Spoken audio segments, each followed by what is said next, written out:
I'm holding my baby girl. I fall asleep, like as if I'm on this couch now, and I fall asleep. I wake up, I see my baby girl, and it's like, wow, this is like reality. Like I really have to make this happen.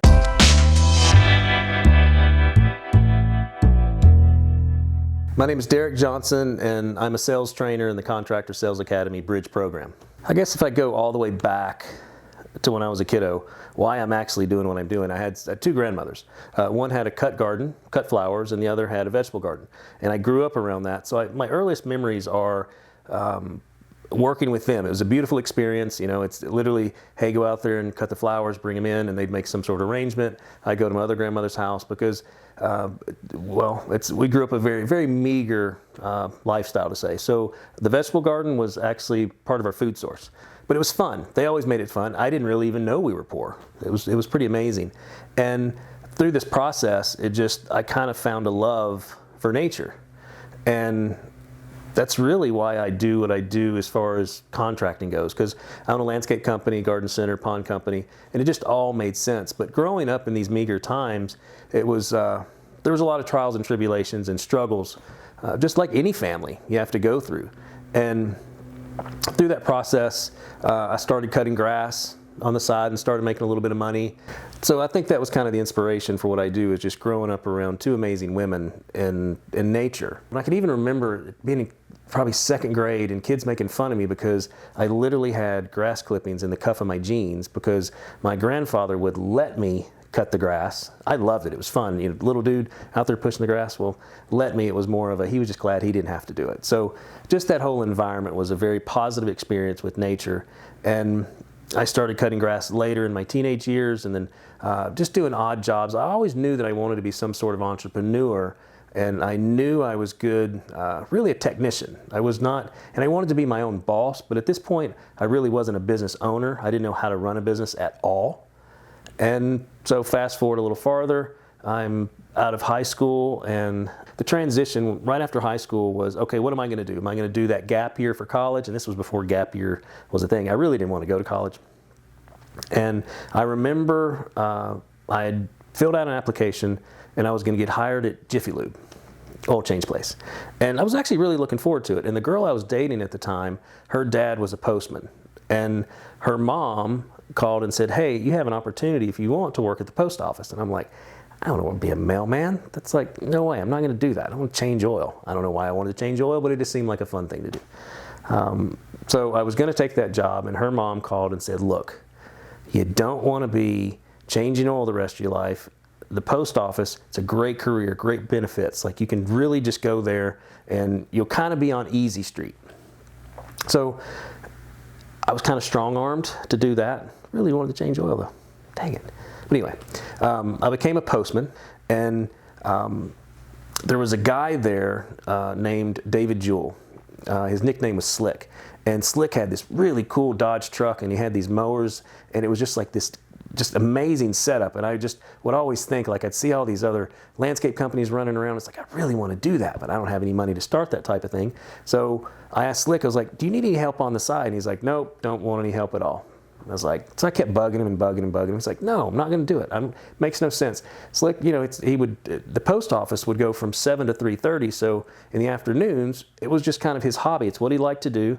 He wasn't married. He didn't have any kids. And that was just kind of his thing. He liked to cut grass. And I just kept bugging him and bugging him. He kept telling me no. And all of a sudden, I just had this epiphany to go, what if I work for free? And Slick said, you're hired. So I literally worked for free for a year. And it was fun. I'd work at the post office. We'd get done at 3:30. We'd go. It kept me out of trouble. And what happened is we were getting done faster and started picking up some other jobs. And he said, hey, man, why don't you buy a mower? And then any other jobs come our way, you just take that one. It's yours. Still keep, help me, because I was working for free, right? And then season 2 comes along. He started paying me $5 an hour. It wasn't about the money. It was just I wanted to be around that environment. So eventually it got to the point where he had to work a bunch of overtime, and he couldn't cut grass anymore, and he asked me to take over the stuff. So now I'm overwhelmed, and I hired a guy to help us, and I did that for a whole another year. So this is kind of where I'm starting to kind of understand business a little bit, but I don't have it figured out. I don't know my numbers. I don't get any of that stuff. I don't know anything about sales. And once he finished up and stopped working overtime, he wanted to take the grass cutting back. I had picked up other work. So now it was time for me to make a transition from, okay, am I going to stay a postman, or am I going to take the plunge, if you will, and literally become a true businessman? So I did, and it was horrible, absolutely horrible. I would work, 9 months here, and then the seasons would transition. There was no grass to cut. I didn't even have a job. Like I was so ignorant at that time. I didn't even have an idea that grass just stops growing here and you don't have any work. So I worked at video stores. I worked at warehouses, just whatever I could do for a couple, 3 months. And at this point, it was like, okay, I got to go back to college. This is not working out. So I'm paying my way through college, and I'll never forget sitting in my Jeep. I had this old ragged 84 Jeep, literally holes in the floor. The thing didn't have a top, and I had this little 5x8 trailer, and I had plants in the back, and it was loaded full of mulch, and I was sitting in the parking lot, and I'll never forget, Jimi Hendrix was on the radio. It was Purple Haze. And I went, do I want to go to class right now, or do I want to go put these plants in the ground? And I was more excited to put the plants in the ground. So I panned to the left, I looked at the building, and I'm listening to Purple Haze, and I went, you know what? Screw it. Fired up the Jeep, put it in gear, turned the wheel, went right, and I never went back to school. So now I've literally drawn a line in the sand that it's just, I burned the boat to take the island because I'm not going to school anymore. And I remember telling my grandparents and my parents both that I just quit college. I quit the post office, and they thought I was insane. You don't quit a government job, and you don't leave college. You're like, that's what you have to do. But I just kept grinding and grinding and grinding. And then let's fast forward a little farther. Ended up getting married. I've got a baby. I'll never forget this. I'm working my ass off. And I'm, at this point, I'm still not even making ends meet. I remember bringing my baby girl home, and my wife was just, just came home from the hospital, so she's tired, and she literally, it was in the evening, she went and laid down, and I'm holding my baby girl. I fall asleep, like as if I'm on this couch now, and I fall asleep. I wake up, I see my baby girl, and it's like, wow, this is like reality. Like I really have to make this happen. And it's dark in the house, so I get up and I walk over to the light switch, and I hit the switch. The lights don't come on. It still gets me this day. I'm busting my ass trying to do this stuff, and I can't even afford electricity. And the sad part is it happened more than once. But I wasn't going to give up. I just kept grinding and grinding and grinding. Can you imagine bringing your kid home for the first time, and then you have to tell your wife that, sorry, I didn't pay the electricity. I couldn't pay the electricity. But that's not even the worst part. If you've ever had your water cut off, which it happened, that's the worst. Lights is one thing, but when you don't have water, you can't cook, you can't bathe, you can't wash. It's like, that's a whole nother level. So I just kept grinding and grinding, and it was just cash flow at that point. I kept working and doing just insane amounts of hours. And my youngest, she really didn't even know who Dad was, probably for the first 4 years of her life, because I left before she woke up. I got home before she went to bed. And then I have another kiddo, so that transitioned a little bit. I was around a little more, but I just couldn't figure it out. I just kept working and working and working. And then I found this whole pond thing. And then while we're at this big pond convention, I'll never forget, this was probably, I'd say about 7 years ago. We're sitting there, and the speaker gets up on stage. And it was everything I had to literally, well, let me digress a minute. So through this process, when I started doing this pond thing, I wrapped my pickup truck, and a lady came up and said, do you do koi ponds? Which was pretty amazing, because it literally says on the side of the truck, I do koi ponds. And it's like, yes, I do. So went to her house, and this is so far before CSA. Went to her house, and we're standing in the backyard, and she was like, what would you charge to just like redo my landscape and redo my water feature? And then she said, you do koi ponds? And I'm like, sure, can you give me an estimate? And I'm like, yep. And I remember standing in her backyard, and she's like, what would you charge? I just said $27,000. And she said, okay.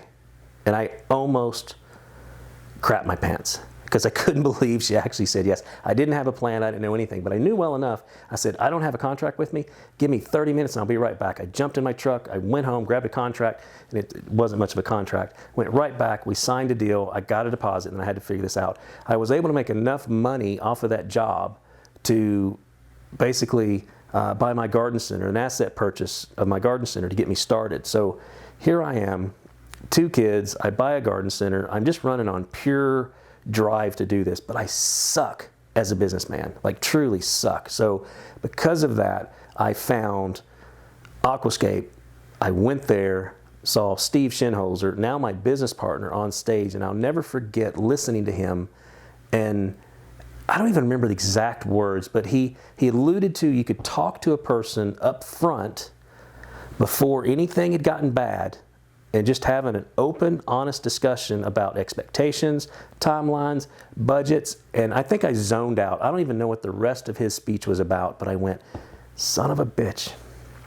You mean I can talk to people beforehand about what might happen versus when things go bad and now they're upset, and a lot of times I wouldn't even charge them for things that I did because I just felt ashamed for whatever the reason, or I didn't have a conversation of, I really wanted to make that area nicer, so I just would make it nicer for them. And really what I was doing was just losing money. But that stood out to me to go, wow, I can literally go, hey, what happens if we're working on this project and you want to add some more work, or if I run into something that I can't change, or if I have an idea, is it okay if we talk about what things cost, and can I give you prices? And it was amazing how people were like, yeah, you totally can. Yeah, I love that idea. That's perfect. So I found myself starting to make a little bit more money simply because I was having a conversation with them going, hey, what do you think about this? Where before I would just stick to the plan, which really wasn't a plan. It was horrible. And I remember Steve saying, you got to double your prices. And I'm thinking to myself, how can I double my prices? They're just going to fire me. And right after he said that, double your prices, you'll probably lose half of your clients, and you'll make twice as much money working half of the time. And it just resonated with me going, wow. So that would allow me more time to be with my family. That would allow me more time to do more work, to work on my business. Erin had already seen some transitions in me because I started hanging out with different people smarter than me. So she started seeing transitions, and she started seeing a little bit more money in the account. I remember, so funny, I keep saying I'll never forget, I remember, but this is only really 6 years ago that I was looking at our bank accounts, and I called her and I said, baby, there's like $50,000 in the bank account, which is not unusual for cash flow, right? You make a bunch of deposits, and all of a sudden it just gets absorbed with labor, overhead. We owe people money, vendors, all that stuff. But I'd been watching it, and it hadn't went away in like a week. And I was like, who do we owe money to? Like, who? And she was like, nobody. I'm like, no, still seriously. How is there $50,000 in our bank account? Because we got to owe somebody. She was like, I don't know what you're doing. I'm not going to ask any questions. I hope it's legal. And we're good. So I was listening to these guys, and we were able to afford to do this. Still at this point, we're not doing great, but it was just enough to get us there.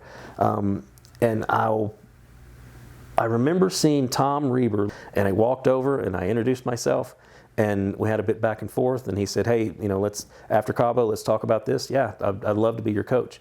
And we started that, and then my other goal was to, whatever Steve said, I was going to do it to a T. I was going to give it a full season. Whatever he said, I'm just going to try it. Worst case scenario, I'll prove him wrong. And I did exactly what Steve said to do. I hired Tom as a coach for a year, and my business went from struggling to like out of the stratosphere. And it's only because I got around other people that were smarter than me, doing things that I'd never done before, but I knew I could trust them. And now, here we are 7 years later. I'm their business partners, or I should say, I'm their business partner in the Contractor Sales Academy. We have a couple of programs. This one that I really want to share with you guys is Contractor Sales Academy, The Bridge. It's where I train you from the knowledge of these guys that have many, many more years of experience than I do. But my passion is to help you not have your lights turned off when you bring your kid home from the hospital, or to have to suffer to not be able to have seconds, to not be able to go on vacations, to not be able to afford the things you want. Because at the end of the day, money makes a lot of bad things go away. But you got to get around the right people. So why do I do this? Why do I spend so much time? Because I still run my other business. I don't want you to have to go through what I went through. You don't have to do that. Some people think that you do. You have to go to the School of Hard Knocks, but you really don't. I would rather you not even experience that stuff and just assume this is how you operate as a business owner, because we're all technicians, we're all entrepreneurs, but it doesn't mean that we know how to run a business. So when you can bring that passion and run a successful business and have enough money to put your kids through college, to buy that house that you want, to buy that car that you want, the equipment that you want, whatever it is, to be able to afford the things that you want and not have to work 60 hours a week, that's why I show up every single time to share this information with you. So, Contractor Sales Academy, The Bridge, come hang out with me and I'll share the knowledge that I've got from others so that you don't have to suffer.